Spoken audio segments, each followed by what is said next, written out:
संसार की चीजें इतनी बेवफा है कि वो आपको पहचानती नहीं।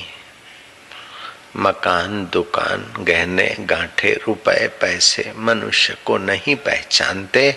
मनुष्य चिल्लाता है कि ये मेरा मेरा मेरा, लेकिन अंत में वो आपको पहचानते नहीं, ये पक्की बात है। और भगवान आपको अपनत्व से कभी भूलते नहीं। तुम हजारों नहीं, लाखों नहीं, करोड़ों जन्मों से उस पिया को भूले हुए हो, लेकिन वे तुम्हें मनुष्य देह में भेजकर चुटकी दुख की डाल देते, चुटकी विवेक की डाल देते, जरा सा वैराग्य डाल देते, जरा सा प्रेम की मांग डाल देते। फिर तुमको सब कुछ मिलने के बाद भी इन वस्तुओं में फंसने का अवसर सदा नहीं मिलता। कितना भी आप सुख संपदा से अपने को सुखी माने, लेकिन कहीं न कहीं चुटकी दुख की होगी, विवेक की होगी कि आखिर ये मोटर, बंगले, गाड़ी वही कब तक।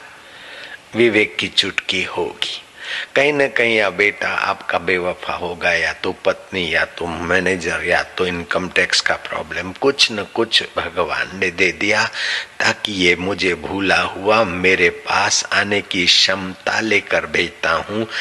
तो किसी संत साधु, किसी उत्सव आदि के पर्व के निमित्त ये मेरी खबरें सुनकर मेरा लाल मुझे आत्मा तक पहुंचे, ये उसकी कितनी करुणा कृपा है। श्री कृष्ण नींद में से उठते शांत होकर अपने स्वभाव में बैठ जाते हैं। हर मनुष्य का अपना स्वभाव, आत्म स्वभाव, शांत स्वभाव है। काम करने के पहले शांति होती है, काम करने के बाद शांति होती। तो काम भी आप परम शांति पाने के लिए करते, चाहे कोई भी काम हो। श्री कृष्ण अपने शांत स्वभाव में थोड़ा विश्रांति करते और सोचते कि दिखने वाला शरीर और संसार बदलता है, लेकिन देखने वाला मैं अमर आत्मा हूं। इस मोह माया और क्रियाकलाप का मुझ चैतन्य पर कोई असर नहीं होता। मैं नित्य शुद्ध बुद्ध मुक्त अपने आत्म स्वभाव का श्री कृष्ण अमृत पान करते थे। फिर श्री कृष्ण सोचते थे कि आज के दिन मुझे क्या क्या शुभ कर्म करने। फलाने ब्राह्मण को इतनी गौएं देना उचित है, फलाने ब्राह्मणों के समाज को इतनी गौएं भेज दे, और गऊओं के सींगों पर ये लगा दिया जाए, और साथ में ये दक्षिणा हो। सुबह सुबह शुभ करने का कर लेते थे। अब आपको मैं बोलूं कि गौएं भेजने का सोचो तो अनुचित होगा, फिर भी कुछ तो सोचो। सुबह सुबह आप उठो, थोड़े शांत रहो। 2 बर्तन पड़े रहे बिस्तर के पास, खटिया के पलंग के पास। एक में अनाज, चाहे चावल हो, चाहे कोई अनाज हो, चाहे कोई प्रिय तुम्हारी वस्तु। दूसरा बर्तन खाली, 4 दाने चने के, 4 दाने जौ के, तिल के, जो आपको दे। श्री कृष्ण अर्पण, समाज रूपी कृष्ण की सेवा में लगे। फिर चाहे वो 4 दाने पक्षियों को डाल दो, कीड़ियों को डाल दो, कहीं आप उसका सत उपयोग करो।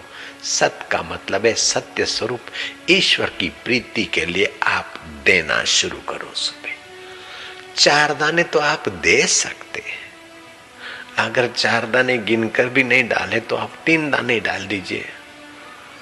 नहीं, आप इतने कंजूस और इतने कंगाल नहीं है।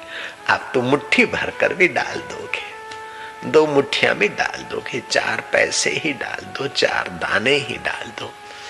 ईश्वर प्रीति अर्थ है प्रेमी, ए पिया, तेरे प्यार के लिए, तेरी मोहब्बत के लिए तेरे को अर्पण करता हूं। मुझे लगता है कि बड़ा मंगल होगा। फिर 4 मिनट आप शांत बैठ जाओ।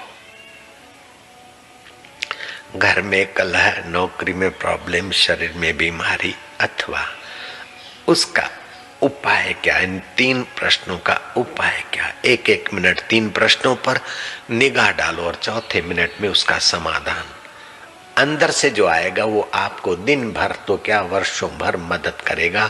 इस प्रकार का प्रयोग आप करें तो आपको बहुत लाभ होगा। मैं हाथ जोड़ के प्रार्थना करता हूं।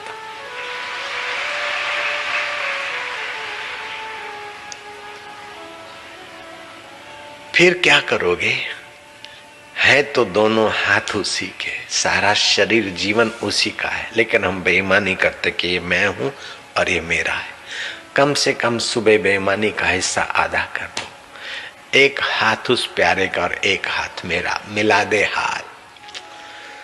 आप सुबह सुबह उठते हस्त मिलाप कर लीजिए, आपकी सुबह बहुत सुहावनी हो जाएगी, आपका दिन सुहावना हो जाएगा, आपका मन सुहावना हो जाएगा, आपकी मति सुहावनी हो जाएगी, आपकी गति सुहावनी हो जाएगी।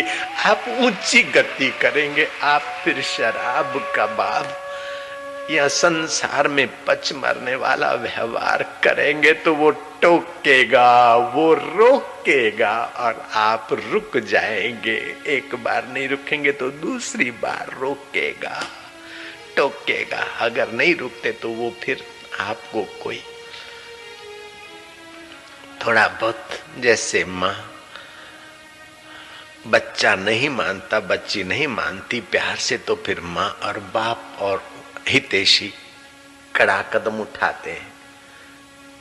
तो भगवान की कृपा करने की दो रीत है, एक दया और दूसरी कृपा।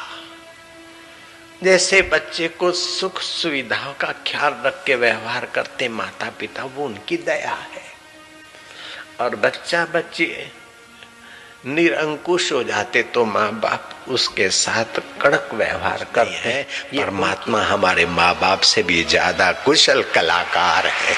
माँ बाप तो अभी हुए 10 साल 20 साल 50 साल 60 साल से, लेकिन वो माए बाप तो सदियों का है। आपके सूक्ष्म शरीर की रग रग जानता है। आपका किस वक्त कहाँ कैसे मंगल होगा आप नहीं जानते, वो जानते हैं। उस जाननहार को कह दो कि प्रभु तेरा बाणा मीठा लागे, जो तुद भावे सो भली कार। ये सब निकलते निकलते आपके हृदय की पुकार हो कि हृदयेश्वर अब तेरे गीत गूंजे, तेरी प्रार्थना निकले, तेरा प्रेम निकले और तू प्रकट हो जा, ताकि हमारे हृदय रूपी समुद्र से अमृत प्रगटे, आत्म अमृत प्रगटे, कृष्ण अमृत प्रगटे। आप संसार में तपने के लिए नहीं आए, आप संसार की चीजें इकट्ठी करते करते मजूर होकर मरने के लिए नहीं आए। आप संसार में संसार के स्वामी के आनंद को, संसार के स्वामी के माधुर्य को, संसार के स्वामी के सुख को, संसार के स्वामी को अपने आत्म रूप से जानकर सदा के लिए मुक्त होने के लिए आपका ये जन्म है। इस बात को पक्का कर लेना। आपका उद्देश्य ऊंचा होना चाहिए और उस उद्देश्य की स्मृति बनी रहे। लक्ष्य न ओझल होने पाए, कदम मिलाकर चल। शास्त्र संत के साथ अपना कदम मिलाकर चल। लक्ष्य न ओझल होने पाए, कदम मिलाकर चल। सफलता तेरे चरण चुमेगी, आज नहीं तो कल।